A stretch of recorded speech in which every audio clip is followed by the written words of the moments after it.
Hello, yo, future architects. Board exam na on Tuesday, June 11, tapos 13, no? 2024. So, ihabol ko lang ito. Ngayon lang po ako nakapag-upload. At hopefully makatulong, no? And konting reminder lang, just in case alam mo yung sagot doon sa mga tanong dito, okay. Pag hindi mo alam yung sagot, okay pa din. Kasi kahit pa paano, meron kang idea kung ano na yung sagot. No? At siyempre, kung sakasakali lang yung mga topics na nandito sa mga tanong ay matanong sa exam, kung ako nga yung mag-exam, yun ang isasagot ko. Pero lagi ko sinasabi sa mga estudyante ko sa CDEP, ay siyempre may sarili kang galing. Pagkatiwalaan mo yung sarili mo. Okay? So kung ano yung sa tingin mong mas gusto mo, mas magiging panatag ka, may kapayapaan ka doon sa sagot mo na yon, go for it. Okay? So, let's start. 1. Which of the following is not an angle bar length in the market? A. 10 feet, B. 20 feet, C. 30 feet, D. 40 feet.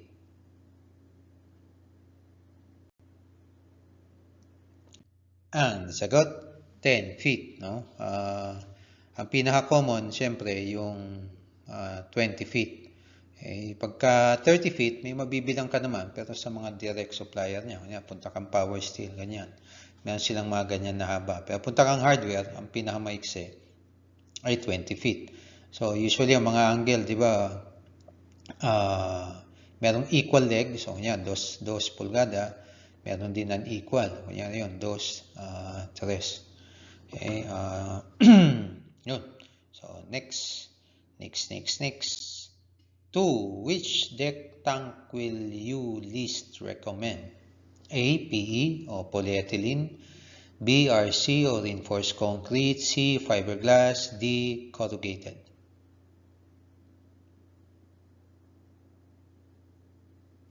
Ang sagot ay reinforced concrete. Ang tanong kasi deck tank hindi doon ka sa roof deck. So pagka gumamit, hindi ko sinasabing hindi pwede, no? Sabi dyan, least recommended o least mo i-recommend. Pwede naman yung reinforced concrete, yung alang mabigat. Tapos waterproofing ka pa, ganyan. Okay? Hindi tulad nitong fiberglass, yung mga polyethylene o yung mga corrugated na steel. Kahit pa paano, mas magagaang sila. Okay? So madalas sa mga reinforced concrete, kung gagamitin mo man pang imbakan ng tubig mo, ay underground. Yun nga, kaya kung tawagin, underground cistern. O kaya, ground tank, nandun sa surface. O para siyang surface tank. Okay, so, pwede naman, yung nga lang mabigat siya. Tsaka, isang pamatabaho yan. Sa taas mo siya gagawin. And then, ayun nga, inulit ko lang yung sinabi ko. Magwa-waterproofing ka pa. Dun sa taas. Although, yung underground cistern, siyempre, wina-waterproofing mo pa yan. Basta reinforced concrete, siyempre, imbaka mo ng tubig, iwa-waterproofing mo. Magandang waterproofing para sa akin, least maintenance, ganyan, yung mga integral pagka imbak-imbak ng tubig. Okay, ito ay polyethylene yan, PE. So, actual project ito. Ito, nakuha ko lang yan sa internet. So, mga corrugated. Yung fiberglass, meron pa naman dito sa Pilipinas. No?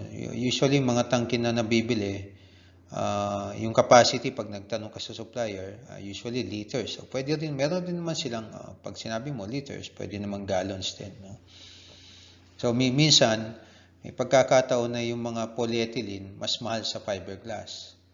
Ito kasing corrugated ngayon dito sa Philippine market, wala na akong nakikita. No? Ang madalas talagang ginagamit ngayon pang mga tangke ng tubig, stainless. Tapos, yun nga, polyethylene, saka yung fiberglass. So, minsan, yung polyethylene, mas mahal sa fiberglass. May pagkakataon din na halos parehas lang sila ng presyo. Ang sabi ng mga supplier na pagtanungan ko dati, depende siya dun sa capacity. Yun lang ang sagot nila. No? And then yung usually, syempre, yung stainless steel ay mas mahal. Ang maganda sa kung kami yung magde-design, mas gusto namin yung polyethylene. Kung kung pagpipilian yung fiberglass, pati yung polyethylene. Okay din, syempre, yung stainless. Okay, so, ano pa? Next. Number 3, main door lock set. A, passage. B, key. C, lever. D, knob.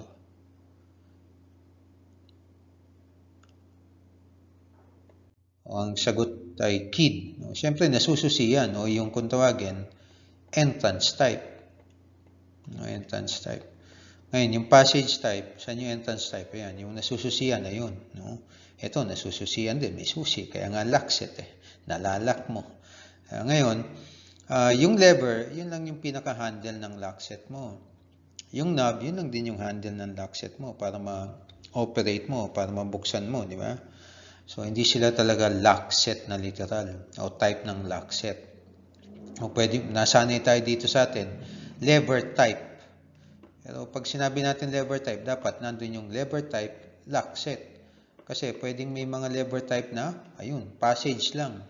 Hindi siya nalalak, walang keyhole. So, yun yung passage. So, technically, yan yung latch set. So, ganun din, pagka knob. So, syempre, pagka main door ka ba, dapat nasususian for security. So, key dapat.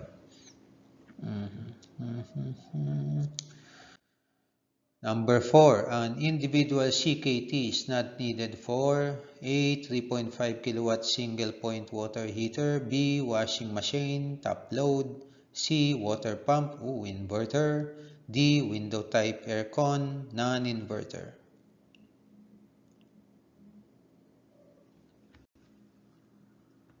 Ang sagot, washing machine, top load. No?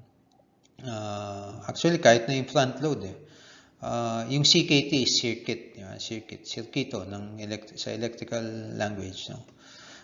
Yung 3.5 kilowatts single point heater, so kailangan. Mga 20 amps, okay na yan. No? And then yung water pump, inverter, syempre, depende doon sa capacity niya. Pero kailangan dedicated o individual circuit yan. And then yung window type AC, non-inverter, ganun din. So kailangan din may meron siyang individual na circuit. Mapa-inverter man yung aircon mo, non-inverter na conventional. Dapat individual siya. Okay. Next. 5. A tambour door is commonly used as A, entrance door, B, cabinet door, C, garage door, D, service door.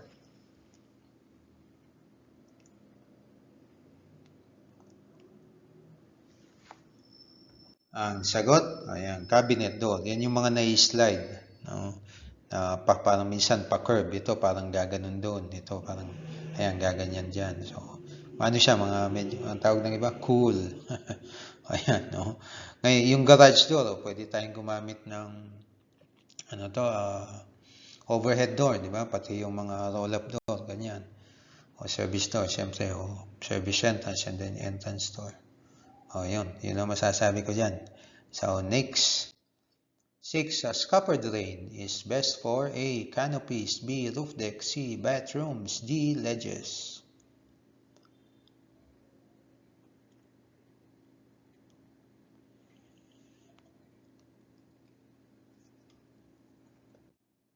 So, ang tamang sagot ay ledges. Ngayon, pwede ba sa canopy ang scupper? Ito yung scupper. Pwede naman, kung gugustuhin mo. And then, pwede ba sa roof decks? Pwede rin naman. Kapit mo doon sa bandang pinaka-parapet niya. Pero, madalas, pagka canopy and decks, itong mga ganyan yung ginagamit, yung mga dome type kung tawagin sa industry, And then, itong mga flat na ito, pwede rin naman, pagdating sa mga decks. Pero yun nga, sa ledges, mas better yung scupper drain. Minsan ang tawag ng iba ay angle drain. Sa bathroom, pwede yung mga linear drain. Yung parang mini na trench drain. Pero may sarili ring yun. Parang may tubo rin yan. And then may maliit ka rin na,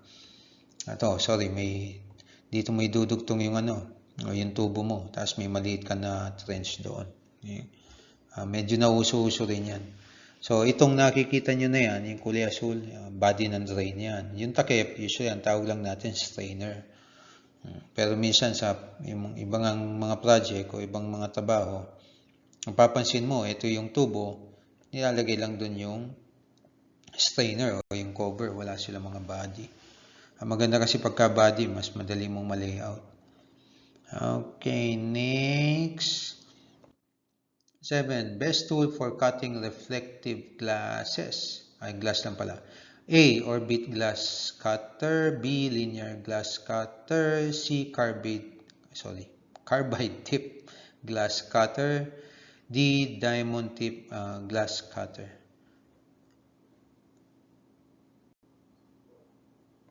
Ang sagot, carbide tip. Naku, hindi pala ako nakapaglagay ng image. Anyway, alam natin lahat na yung diamond tip yung common. No?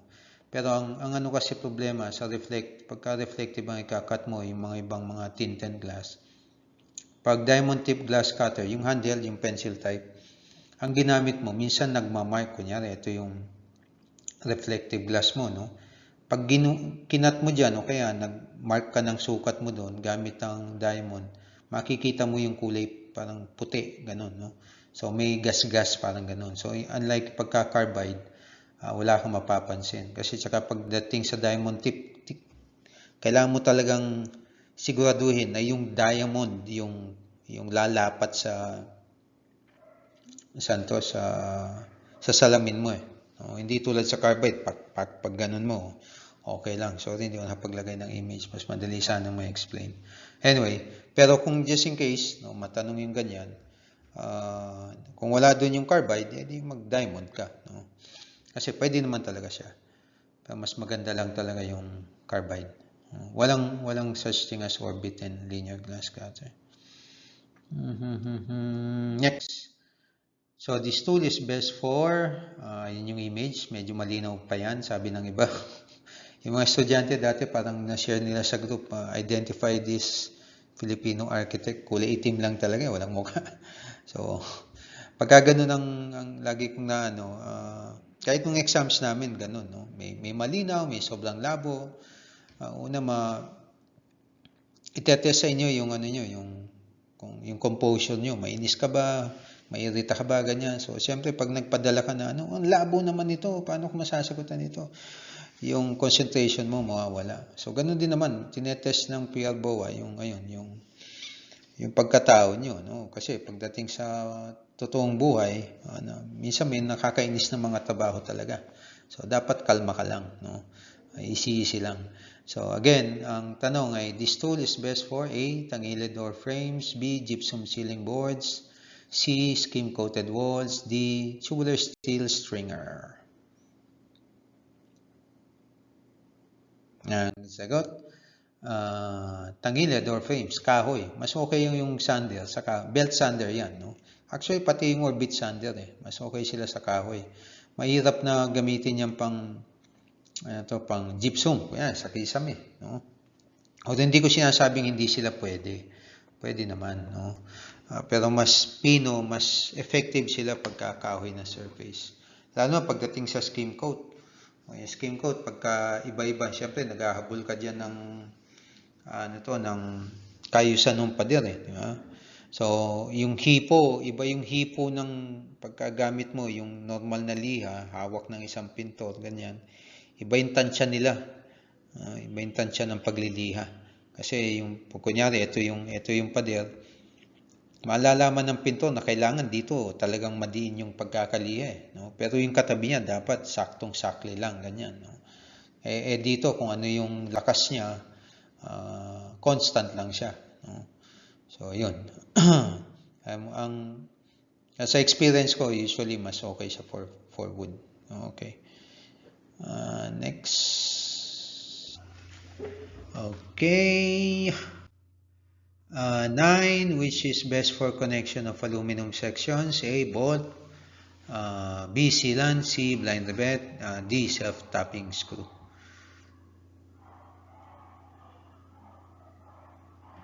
Ang sagot, syempre, blind rivets. No? So ito yung nakuha ko sa internet. Ayan, mapapasin nyo yung mga sukat. No? So siyempre mas makapit. No? Siyempre pag gumamit, although pwede rin naman yung self-tapping, yung nga, kailangan mo siyang lagyan ng pilot hole. And then siyempre kung magalo ka niya, magko-connect ka ng mga tubular, ganyan, kita mo yung screw head. So hindi tulad sa sa mga blind rivet, kahit papano tago yung ulo. So mas okay yung blind rivet. Yung isang kahon na usually 1,000 pieces. No? Meron din ngayon na 500 pieces. Dati lagi lang 1,000 pieces per box yan. So meron ngayon mga 500. Next. 10. What steel section is used as a girder? A. Angle bar. B. Tapered angle. C. Parallel flange channels. And then D. CHS. Sagot. Ayan, parallel flange channel. No? CHS is circular. Yung mga hollow tubo. Ayan, no? And then, syempre, although kung i-build up mo, angle bar, pwede naman. Yung nga, bi-build up mo siya. Pero kunyari, pagka naka-parallel flange ka, kahit isang piraso lang, pwede siya mag-aka sa girder. No? So, sa market, meron tayong mga channel na, kung tawagin, C channel. Ito.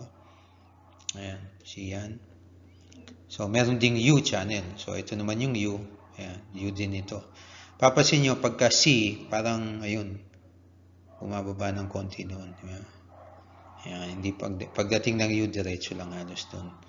Yung kanyang flanges. No? So, ito yung web. Ang pinakamaiksi rin yan ay 20 feet. Okay. 11. What is used to determine hardness and relative compressive strength of an existing suspended slab with ceramic tile finish? A. Hammer test on floor finish. B. Swiss test on slab without the tiles. C. Rebound hammer test with the tiles. D. Any.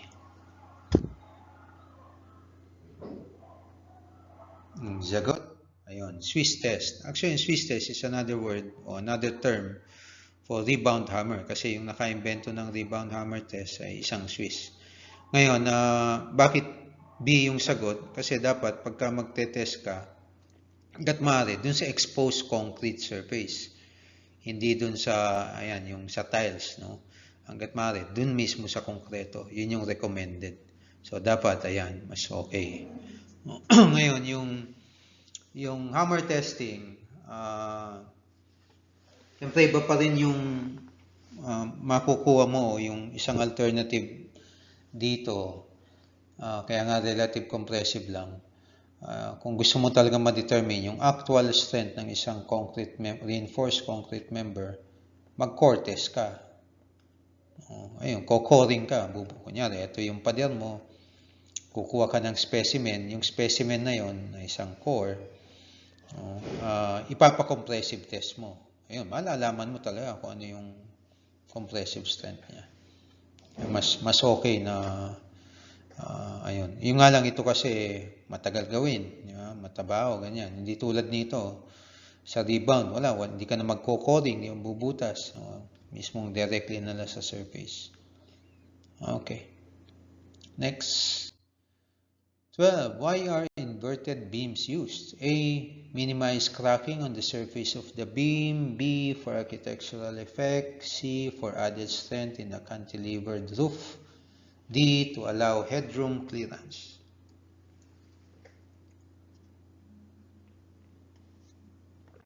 Ang sagot ay to allow headroom clearance. Bakit hindi ito? Meron ka namang, kunyari, minimize cracking sa surface ng beam. Kasi ito yung beam mo.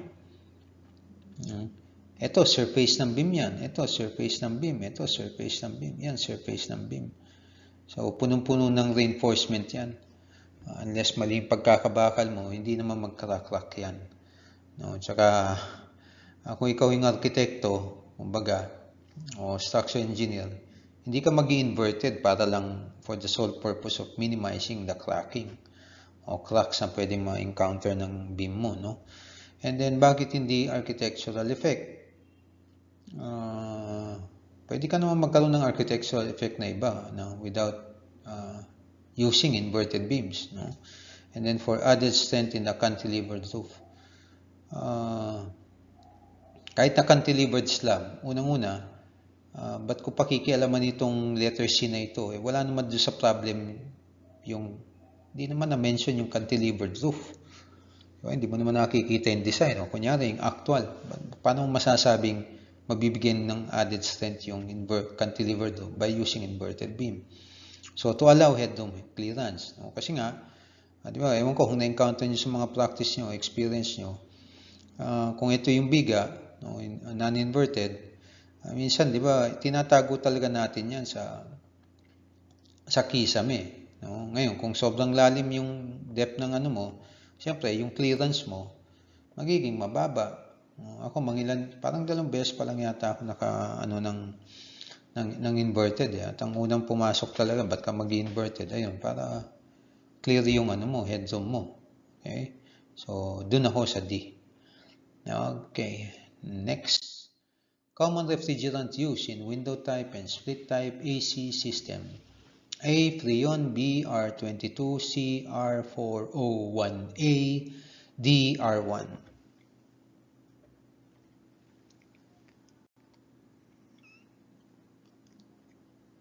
Ang sagot, ayun, si Puron. Yun yung mas kilala siya doon. No? Ang isang Puron ay isang HCFC. Yung R22 ay CFC. At kilala si R22 bilang Freon. Si Freon ay na-develop ng kumpanyang DuPont. Di ba may mga DuPont paint? Yan, no? Mas less yung, ayun, sabi by the book, ganyan, yung HCFCs as compared sa CFC, mas konti yung epekto nila o masamang epekto nila dun sa, ayun, sa ozone. Yung R1 ay, ayun, sa building code, ganyan. Okay, so ito yung common. Kung sakasakaling yung AC mo ay nabili mo, kung sabihin natin 2009, 2010, ganun. Most probably may iba pang mga modelo na naka R22. 2010, 29 pababa. 2009 pababa. No? Pero pagka mga 2011, hanggang ngayon, nagagamit pa rin yung Puron. So, yung refrigerant, ito yung substance na nag-absorb, di ba, ng heat.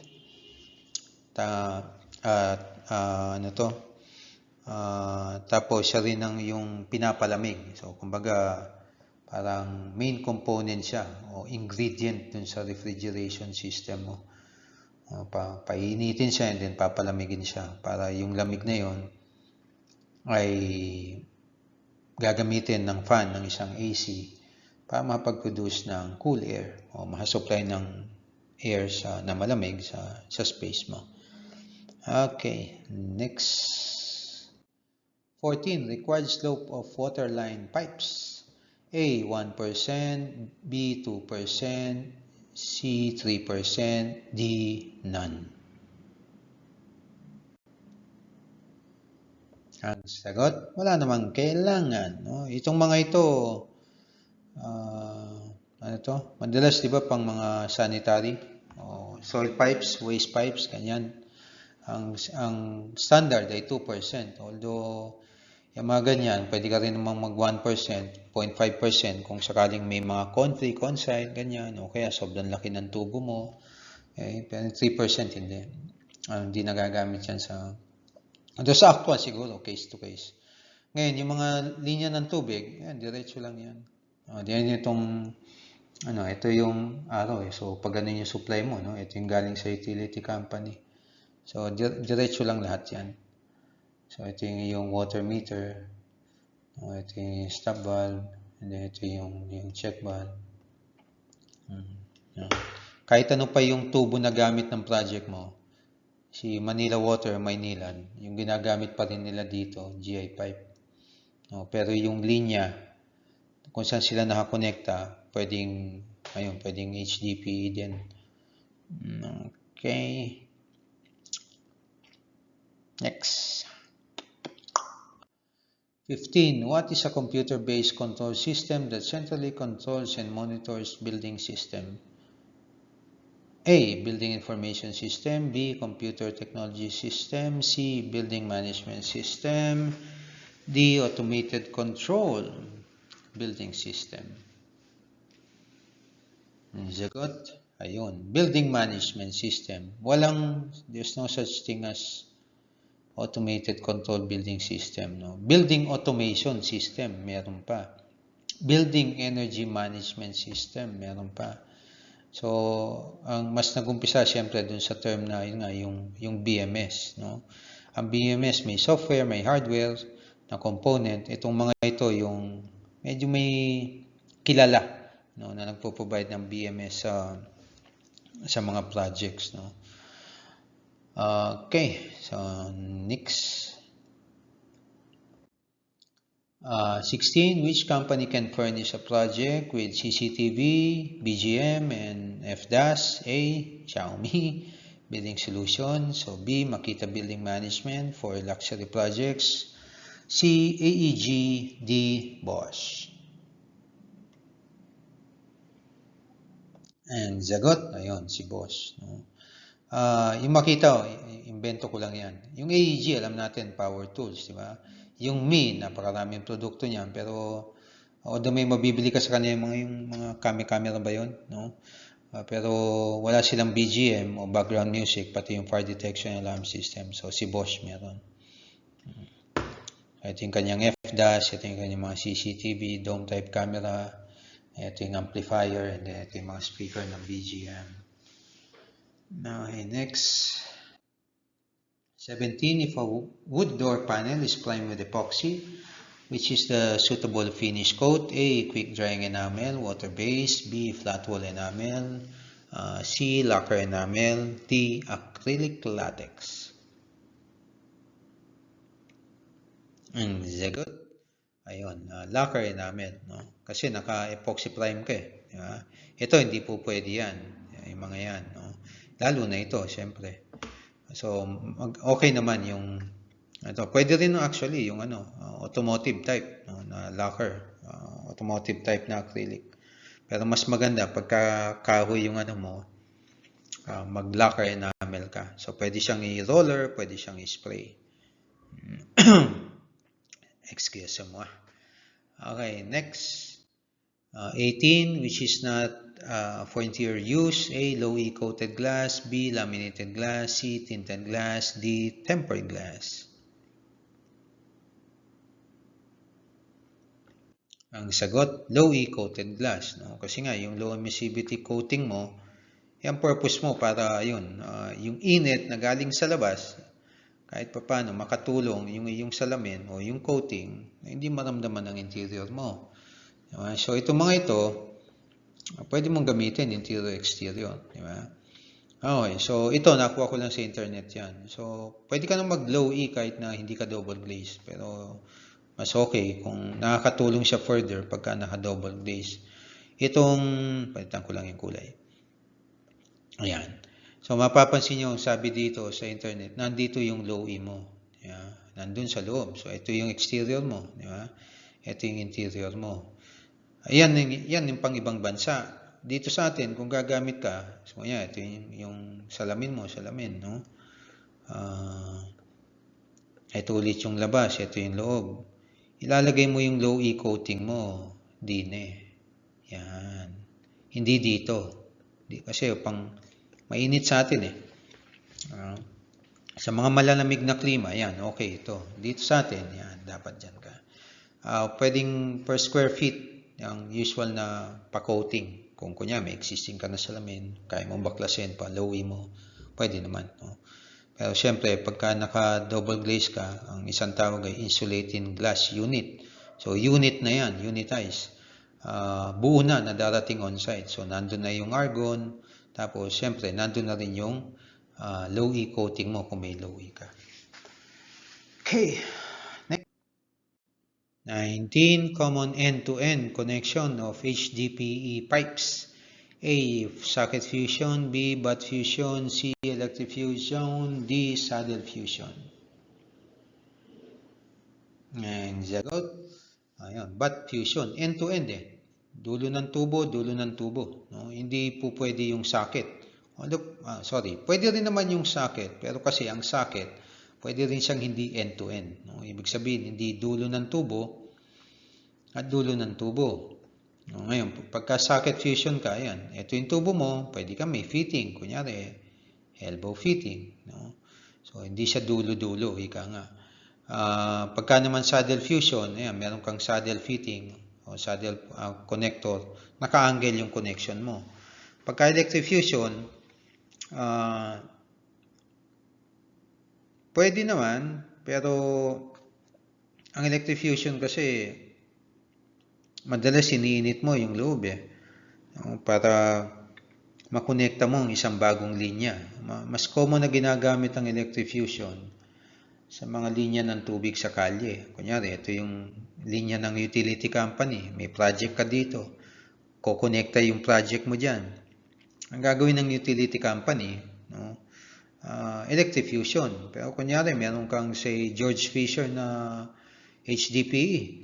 Tapos, gagamitin mong pang hot and cold sa isang project. Kunyari, bahay o kaya isang office building, ganyan. Hindi practical yung mag-electric fusion ka. So, either butt fusion yun, kung malalaki yung diameter, pero kung kunyari 20 mm, 25 mm, ganyan, socket fusion lang yun. Pero nga, sa tanong dito ay end-to-end Kaya, butt fusion ang sagot. Okay, sana nag-gets nyo. Okay, number 20. Solvent welding is used to join PPR pipes, A, B, CPVC pipes, C, polyethylene pipes, D, copper pipes. And sagot, ayun, CPVC pipes, no? Solvent welding o solvent cement. So, ito yung, iba yung solvent cement na ginagamit pang CPVC, iba rin yung pang UPVC. Okay? So, dito, ang PPR, madalas, di ba, fusion yan. Ang polyethylene, pwedeng fusion, pwedeng compression fittings. And then, yung copper, syempre, pwedeng soldering, brazing, slip jointing. So, sa kanilang apat, si CPVC lang ang sinosolvent weld. Okay, next. Abay, tapos na pala. Ito ang isang quote from St. John Henry Newman. We can believe what we choose. We are answerable for what we choose to believe. Okay, so, sa exam nyo, sa mga kukuha ng exam, this June 11 and this June 13, so, mahalaga yung paniniwala sa sarili, no? Confidence. Normal lang na kabahan. Kung hindi man lahat, karamihan na kinakabahan. Kahit naman ako, kinabahan ako. Talagang medyo matindi yung kaba sa first day. No, yung kunyari, naghihintay ka pa lang bago pumasok ng school assignment mo. Normal yun. Ang kailangan lang, ma-manage nyo. Okay? Dahil baka mamaya ma-blackout kayo. Okay?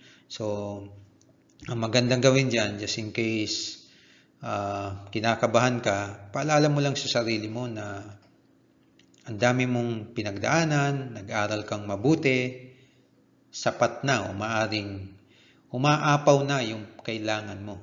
Everything you need is with you. And the good thing is, God is with you. Okay? Ayun, hingi ka lang ng tulong sa Panginoon. Lord, kinakabahan po ako. Give me peace. Ayan. So, yun. God bless you all, future architects. Sana ay nakatulong itong medyo minadali kong video, no? Hopefully makapag-upload pa ako ng isa. Ginagawa ko pa lang. So, that's it. God bless again. Thank you sa lahat ng sumusuporta dito, no? Kahit bihira akong mag-upload. And syempre, congratulations. Hindi biro yung mga pinagdaanan yung mga mag-exam. No? Ilang buwan na talagang sunog-sunog lahat. Di ba? Sunog kilay, sunog buhok, sunog katawan, sunog bulsa. So, malaking achievement yun. It's a success for you. Okay? So, ayun.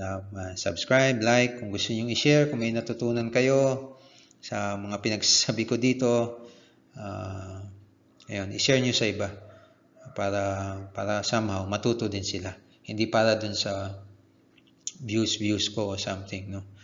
Ayun. So, thank you very much and God bless you all. Amen, amen, amen.